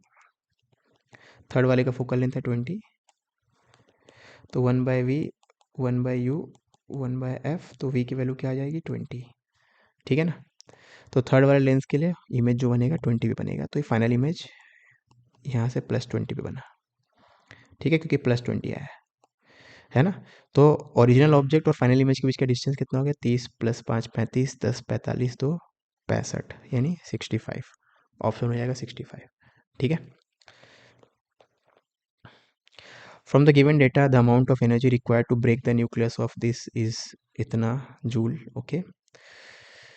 मास ऑफ न्यूट्रॉन और डेटा दे दिया है, 1 U corresponds to x joule of, ठीक है। तो 1 U आपको जैसे याद करिए आप 931 MeV, तो 931 MeV के बदले बोल दिया x जूल, ठीक है ना। तो आपको x के टर्म्स में निकालना है basically, round off to the nearest integer, ठीक है। तो amount of energy required to break the nucleus of this, ठीक है। तो आपको ब्रेक करना है इसको इसके कॉन्स्टिट्यूएंट्स में, तो इसको जब ब्रेक करेंगे तो आपको 13 प्रोटॉन मिलेंगे और 14 न्यूट्रॉन्स मिलेंगे, है ना। तो अगर मास डिफेक्ट निकाले, मास डिफेक्ट हो जाएगा 13 प्रोटॉन का मास हो जाएगा 13 इंटू मास ऑफ प्रोटॉन है इतना 1.00726 U, है ना। 14 times mass of neutron, mass of neutron आपको दिया हुआ है 1.00866 1.00866, ठीक है। तो मास डिफेक्ट में तो इस कॉन्स्टिट्यूएंट्स का मास इतना है माइनस आपका न्यूक्लियस का मास आपको दे दिया है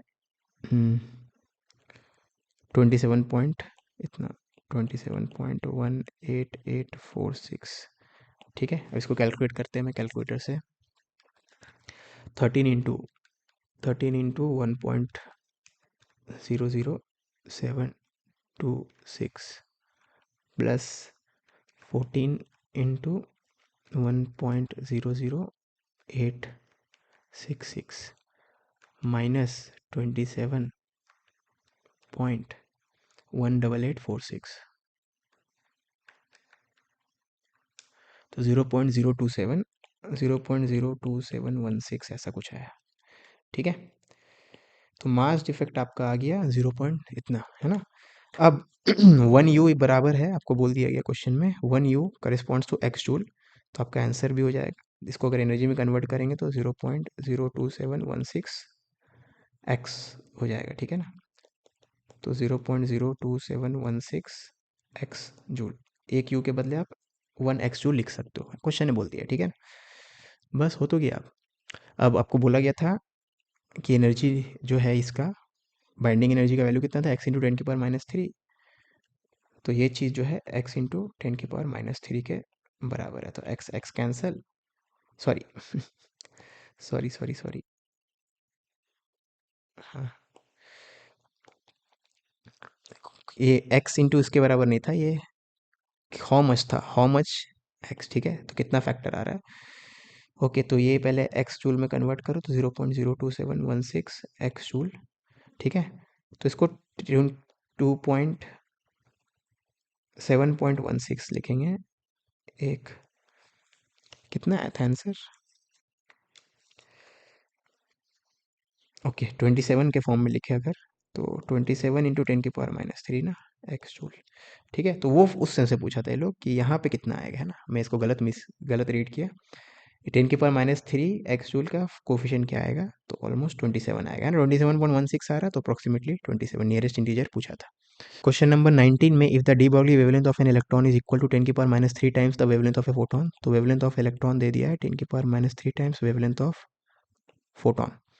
तो स्पीड ऑफ इलेक्ट्रॉन क्या होगा, अब वेवलेंथ ऑफ इलेक्ट्रॉन क्या होगा, डी ब्रॉगली वेवलेंथ क्या होता है, h/p क्या होता है, m/v, और वेवलेंथ ऑफ फोटोन होता है speed of light divided by frequency. तो यहाँ से v और फ्रीक्वेंसी में फ़र्क करना है, स्पीड हो जाएगा आपका h into frequency divided by MC into 1000, ठीक है। h होता है 6.6 10⁻³ इंटू फ्रीक्वेंसी आपको दे दिया है 4.1 into 10⁻14 into 1000 divide mass of electron into speed of light, ठीक है। अब इसको कैलकुलेट करेंगे तो 31 3 और 34 तो कैंसिल, 10⁻6, तो ये 6.6 इंटू 4.1 9.1, 6.6 इंटू 4.1 डिवाइडेड बाय 9.1, तो ये 29 पॉइंट, अबे रुको, बाय 3 भी है, सॉरी सॉरी सॉरी, बाय 3, तो 9 पॉइंट समथिंग वाला ऑप्शन अभी भी नहीं आ रहा। कैलकुलेशन थोड़ा ढंग से करते हैं, 6.6 into 4.1 divided by 3 6.6 into 4.1 divided by 9.1 divided by 9.1 divided by 3, तो 0.99 कुछ आ रहा है, जिसको अप्रोक्सीमेटली 1 लिख सकते हो। ओके ठीक है, ठीक है, इतना आ रहा है। तो वही मैं 9 खोज रहा था, मैं 9 तो मिल ही नहीं रहा था, तो 0.9 है तो अप्रोक्सीमेटली 1 हो जाएगा, ठीक है। क्वेश्चन नंबर 20 में in Franck Hertz experiment electron of energy इतना passes through mercury vapour and emerges with energy इतना, तो इलेक्ट्रॉन इतने एनर्जी से एंटर किया, इतने एनर्जी से बाहर निकला, तो इलेक्ट्रॉन ने कितना एनर्जी लूज किया, 5 इलेक्ट्रॉन वोल्ट, तो लॉस एनर्जी का हो जाएगा 5 इलेक्ट्रॉन वोल्ट का, ठीक है। Minimum wavelength of photon emitted, अभी जो loss in energy of electron है, इलेक्ट्रॉन ने जो एनर्जी लूज किया वो एनर्जी यूज करके कोई फोटोन निकल गया होगा, ठीक है ना, उतना एनर्जी का एक फोटोन निकल गया, जो भी loss in energy of electron है वो इन फोटोन में कन्वर्ट हो गया होगा। तो ये loss in energy of electron is equal to energy of photon, तो लॉस इन एनर्जी वही एनर्जी कंजर्वेशन, तो loss in energy of electron is equal to energy of photon, ठीक है। ओके, अब यहाँ पे एक चीज़ समझना है, यहाँ पे इंपॉर्टेंट क्या है, वो ये है कि ये जो लॉस है ये एनर्जी ऑफ फोटॉन्स हो सकते हैं, फोटॉन्स जरूरी नहीं कि एक ही फोटोन हो, फोटॉन्स, ठीक है ना। तो एनर्जी मतलब मल्टीपल फोटॉन्स निकलेंगे, उन सब फोटॉन्स का एनर्जी का सम करेंगे तो कितना होगा 5, ठीक है। तो आपसे पूछा गया maximum minimum wavelength of photon क्या होगा, अब मिनिमम वेवलेंथ ऑफ फोटोन मतलब मैक्सिमम एनर्जी ऑफ फोटोन, तो आप चाहते हो एनर्जी ऑफ फोटोन मैक्सिमम हो तो एक ही फोटोन निकालोगे, क्योंकि अगर एक से ज़्यादा फोटोन निकलेगा तो यही एनर्जी तो बांटना है उनमें, जैसे 5 को लिखो 2 + 3, तो दो इतनी एनर्जी का फोटोन, इतनी एनर्जी का फोटोन, लेकिन 5 को लिख सकते हो 5 ही, तो ये एक फोटोन निकलेगा तो उसका एनर्जी 5 होना चाहिए, ठीक है ना। तो मिनिमम वेवलेंथ मतलब only 1 photon emitted, minimum wavelength मतलब मैक्सिमम एनर्जी वाला फोटोन यानी ओनली 1 फोटोन, क्योंकि वो पूरा का पूरा फोटोन जो अकेला निकलेगा वो 5 का होगा, ठीक है ना। Only 1 photon of energy equal to 5, ठीक है। तो एनर्जी ऑफ फोटोन आपको पता है, तो वेवलेंथ हो जाएगा, वेवलेंथ होता है 1240 डिवाइडेड बाई 5 नैनोमीटर में, है ना। तो 5×2 = 10, 24 5 चौक 20 5 248 नैनोमीटर, यानी ऑप्शन डी, ठीक है। A swimmer can swim with velocity 12 kilometre per hour in still water, ठीक है। तो VMR दे दिया, velocity of man with respect to river 12, water flowing in river has velocity इतना, the direction with respect to the direction of flow of river he should swim in order to reach the point on the other bank just opposite. ठीक है, तो zero drift वाला question है ये। तो ये अगर रिवर के बैंक्स है, इस पॉइंट से मैन स्टार्ट कर तो उसको यहाँ पहुँचना है, तो स्ट्रेट से तभी आ सकता है जब वो अटेम्प्ट करे इस तरफ स्विम करने का। तो VMR ऐसा कुछ हो, है ना। तो मैन इस तरफ जाना चाहता है, रिवर उसको इस तरफ ले जाएगा, तो ये रिजल्टेंट कुछ ऐसा आ रहा है। ठीक है, तो इस तरफ इस तब तभी आ सकता है जब मान लेते हैं ये एंगल थीटा है, तो VMR का हॉरिजॉन्टल कंपोनेंट कितना हो जाएगा, VMR cos थीटा। तो आप चाहते हो इन दोनों का रिजल्टेंट इस तरफ आए, ये तभी हो सकता है जब इसका एक्स कंपोनेंट इसको कैंसिल करे तो ये दोनों इक्वल होने चाहिए। ठीक है, तो cos थीटा हो जाएगा VR बाय VMR, यही VMR है। ठीक है, velocity of man with respect to river को VMR बोलते हैं। तो 12 है डिवाइडेड बाय 6√3, तो हो जाएगा 6 दूनी 3/2/√3। सही किया ना मैं, VMR cos थीटा 6 के बराबर, अरे उल्टा लिख दिया, वैल्यू मैंने उल्टा लिख दिया। VR जो है 6√3 है और VMR 12 है, तो √3/2, √3/2 मतलब थीटा इक्वल टू 30 डिग्री, है ना। मुझे वो भी याद नहीं आ रहा था, cos थीटा √3/2 30 डिग्री के लिए होता है। ठीक है, तो ये एंगल 30 डिग्री है, तो हमें 30 नहीं मार्क करना है, याद रखना। आपको बोला गया था कि with respect to direction of flow, तो direction of flow of water के साथ कितना एंगल बना रहे हैं, मतलब ये वाला एंगल पूछा गया क्वेश्चन में आपसे, ये वाला एंगल पूछा गया, ये वाला एंगल कितना हो जाएगा 150, तो 150 ऑप्शन हो जाएगा, ये आंसर हो जाएगा। ठीक है, आपसे ये वाला एंगल नहीं पूछा था, आपसे डायरेक्शन ऑफ रिवर फ्लो के साथ मैन का वेलोसिटी जो है वो कितना एंगल पे है ना, मैन का जो मैन जिस डायरेक्शन में अटेम्प्ट करा वो कितने एंगल पे। ठीक है, तो इसका आंसर हो जाएगा 150। A small block slides from the top of a sphere of radius इतना है shown in the figure, the height at which the block will lose contact with the surface। ठीक है, यहाँ से ब्लॉक को छोड़े हैं तो किस पॉइंट पे कांटेक्ट लूज करेगा, तो जिस पॉइंट पे कांटेक्ट लूज करेगा वहाँ पे अगर फ्री बॉडी डायग्राम बनाए, तो इसको मैं थोड़ा जूम कर रहा हूँ, यहाँ पे जब ब्लॉक होगा तो इसका फ्री बॉडी डायग्राम, चलो इसको बना ही लेते हैं। तो यहाँ पे जब कांटेक्ट लूज करेगा ब्लॉक, तो ये एंगल थीटा है। ठीक है, तो यहाँ पे इसके ऊपर क्या फोर्स लग रहेगा, इस तरफ लग रहा होगा mg × cos थीटा, है ना, इस तरफ नॉर्मल, लेकिन कांटेक्ट लूज किया है इस पॉइंट पे तो नॉर्मल तो यहाँ पे 0 है, और इस पॉइंट पे स्पीड मान लेते कितना है v है। तो आप net force toward centre is equal to mass into centripetal acceleration, ये फॉर्मूला लगाते हैं। ठीक है, अब इस पॉइंट पे नेट फोर्स टुवर्ड सेंटर कितना है mg cos थीटा, क्योंकि इस पे दो ही फोर्स लग रहा होगा, mg cos theta mg sin theta, ये तो इस तरफ है, और नॉर्मल, लेकिन कॉन्टैक्ट लूज किया तो नॉर्मल तो 0, तो सेंटर की तरफ तो बस mg cos थीटा आएगा, तो नेट फोर्स टुवर्ड सेंटर है mg cos थीटा। ठीक है, okay, is equal to mass into centripetal acceleration, centripetal acceleration होता है v²/r, तो m से m कट गया। अब वी स्क्वायर की वैल्यू तो √2gh हो जाएगा, h हाइट अगर ये यहाँ से यहाँ के बीच में अगर h हाइट ये नीचे गया है, यहाँ पे रेस से स्टार्ट किया था, तो h हाइट नीचे जाने के बाद क्योंकि फ्रिक्शन लेस है तो एनर्जी कंजर्वेशन लगाओ, तो v² इक्वल टू 2gh लिख दो, तो v² के बदले आप 2gh लिख सकते हो। अब हाइट ज्योमेट्री से निकाल लो, ये हाइट हो जाएगा ये लेंथ माइनस ये लेंथ, ये r है ये थीटा है, तो ये है r cos थीटा, तो h की वैल्यू हो जाएगी r minus r cos theta, तो h की value r minus r cos theta, तो r minus r cos theta लिखेंगे, r कॉमन ले लेंगे तो कैंसिल आउट हो जाएगा, यानी g cos थीटा इसके बराबर है। ठीक है, अब दोनों तरफ से g कैंसिल किया तो 3 cos थीटा 2 के बराबर है, तो cos थीटा हो जाएगा 2/3। ठीक है, तो आपसे पूछा गया था ये वाला हाइट, अब ध्यान देना मैंने इस हाइट को h ऐसे लिख दिया, तो इससे कंफ्यूज मत हो जाना, तो इसका नाम कुछ और रखना है आपको, रख दो h डैश रख दो। ठीक है, तो ये h डैश हो जाएगा, है ना। बेसिकली रेस्ट से स्टार्ट करते हुए किसी स्मूथ सरफेस में चल रहा है, तो एच डैश हाइट नीचे आने के बाद उसका कितना स्पीड होगा, तो v² equal to u² plus 2gh, energy mechanical conservation सब बदल जाएगा। ठीक है, हमें तो पूछा गया था ये हाइट है r cos थीटा, तो cos थीटा 2/3 है, तो ये 2/3r हो जाएगा, तो h की वैल्यू 2/3r, और r का वैल्यू क्वेश्चन में दिया हुआ था 6, तो 6 यानी 4 मीटर, तो आंसर हो जाएगा इसका 4। ठीक है, the change in magnitude of volume of an ideal gas, change in the magnitude, okay, magnitude of change होता तो ठीक, मैग्नीट्यूड ऑफ चेंज, हाँ ये उल्टा लिख दिया गया है, कोई बात नहीं, उतना आप गेस कर सकते हो। Magnitude of change in the volume of an ideal gas when a small additional pressure is applied at a constant temperature is the same as the change when the pressure is reduced by a small amount keeping। ठीक है, तो एक case में temperature constant रख के pressure change किया slightly, एक case में प्रेशर कांस्टेंट रख के टेम्परेचर चेंज स्लाइटली, उन दोनों केसेस में चेंज इन वॉल्यूम का मैग्नीट्यूड सेम है। ठीक है, तो change in volume in first case, change in volume in second case, दोनों का मैग्नीट्यूड सेम रखना है हमें, है ना।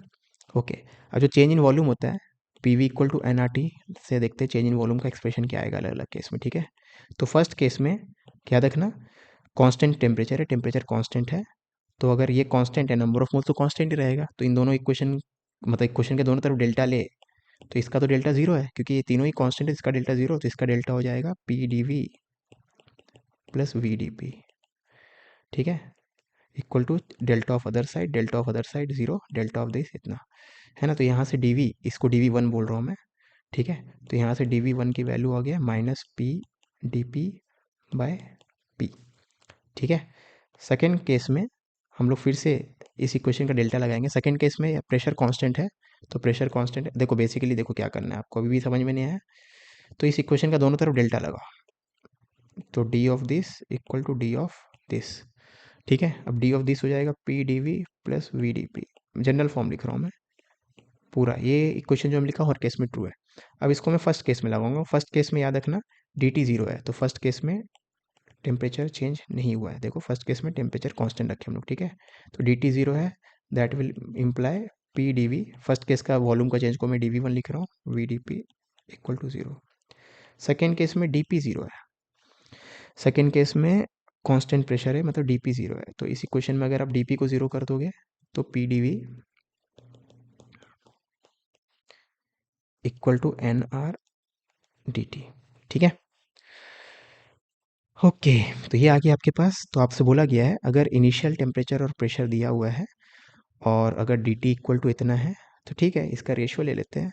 अब याद रखना जब मैं इन दोनों इक्वेशन को डिवाइड करूँगा, ठीक है, तो मैं इसको इक्वल टू उधर ले आता हूँ ताकि डिवाइड करना आसान हो, माइनस वी डी पी। ठीक है, अब इन दोनों इक्वेशन को मैं डिवाइड कर रहा हूँ, है ना। तो अब देखो आपको बोला गया था, देखो मैग्नीट्यूड अगर ले तो मैग्नीट्यूड लेंगे तो माइनस साइन चला जाएगा, ठीक है ना। तो मैग्नीट्यूड वगैरह लेते, अब D V one equal to D V two है और ये दोनों प्रेशर भी कैंसिल, तो ये दोनों इक्वल होने चाहिए मैग्नीट्यूड में, तो इसका मैग्नीट्यूड सेम होना चाहिए। ठीक है, तो v इंटू डी पी का magnitude should be equal to N R into D T का मैग्नीट्यूड। ठीक है, मतलब बस पॉजिटिव पॉजिटिव रखो, वो बोल रहा हूँ मैं।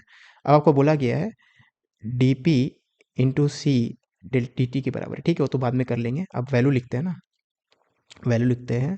आपको टेम्परेचर दे दिया इतना, प्रेशर दे दिया इतना, तो एन आर को आप लिख सकते हो P V by T, N R को लिख सकते हो पी वी बाई टी, तो एन आर के बदले मैं लिखूंगा P V by T, N R के बदले मैंने पी वी बाई टी लिख दिया, तो वी से वी कैंसिल। ओके, अब आपको बोला गया डेल्टा टी जो है सी डेल्टा पी के बराबर है, डेल्टा टी जो है सी डेल्टा पी के बराबर है, या डेल्टा पी देखेंगे तो delta T by C, delta P जो है डेल्टा टी बाई सी, जो इनको डेल्टा लिख रहा है मैं इनको डी लिख रहा हूँ। ठीक है, कुछ गलत नहीं है इनका, आपको वैसे लिखना है तो वैसे लिखो, तो डी टी कैंसर, तो सी की वैल्यू क्या हो जाएगी, बेसिकली सी की वैल्यू हो जाएगी टी बाय पी।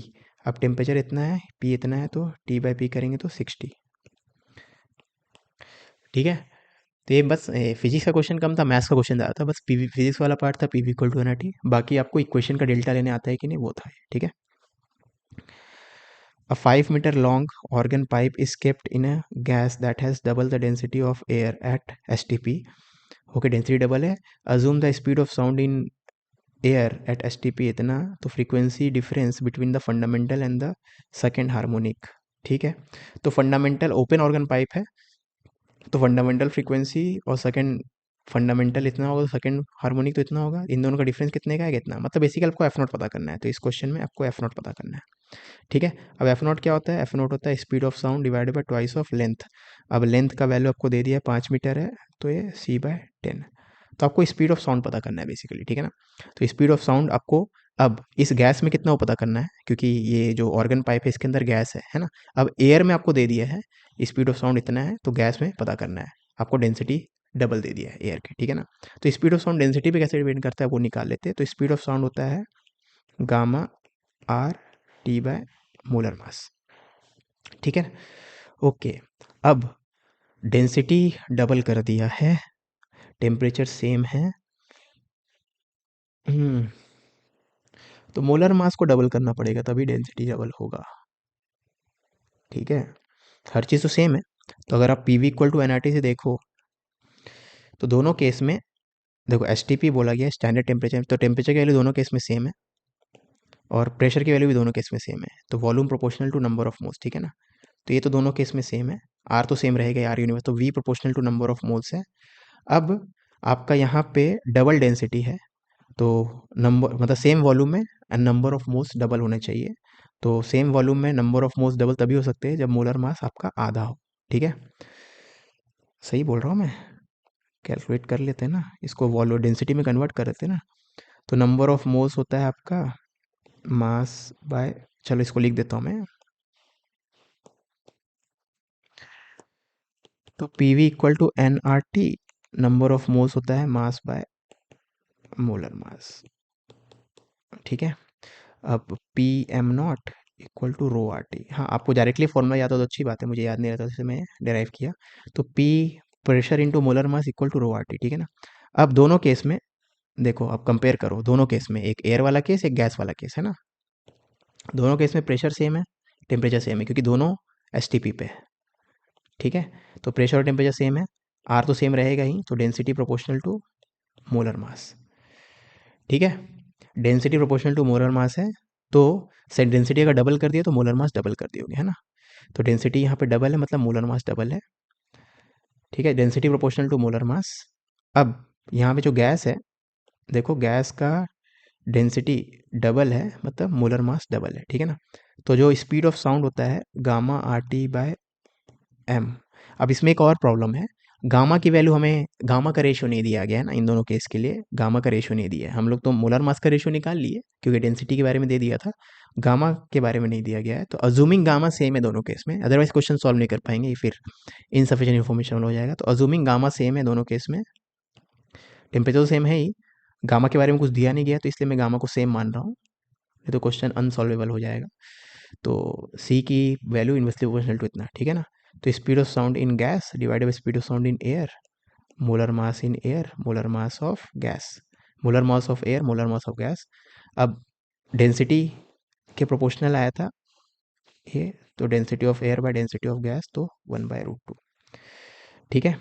तो speed of sound in gas हो जाएगा speed of sound in air by √2। अब speed of sound in air दिया हुआ 300, तो हो जाएगा 300/√2, ठीक है।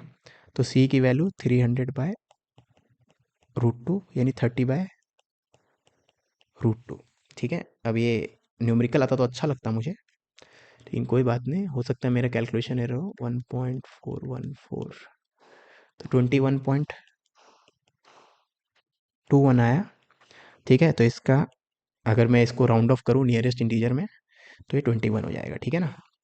तो इस क्वेश्चन में अजम्पशन है, अजम्पशन लेना पड़ेगा कि गामा इज सेम। आप देखो अल्टीमेटली स्पीड ऑफ साउंड जो है इन सब चीज़ों पे डिपेंड करता है, ठीक है ना। अब टेम्परेचर दोनों केस में सेम है क्योंकि दोनों एस टी पी की बात हो रही है, तो ये वाला फैक्टर चला जाएगा, आर तो कांस्टेंट है, तो ये वाला फैक्टर। अब मोलर मास का जो रेशियो है वो आप निकाल लोगे क्योंकि डेंसिटी का इन्फॉर्मेशन दिया हुआ था, लेकिन गामा का आप नहीं निकालोगे, गामा का नहीं निकाल सकते इस क्वेश्चन में, तो गामा आपको सेम मानना पड़ेगा, ठीक है ना। Last question, a ray of light passing through a prism of इतना सफर्स मिनिमम डेविएशन, ठीक है। तो एंग ठीक है, तो अगर मैं डायग्राम बनाऊं,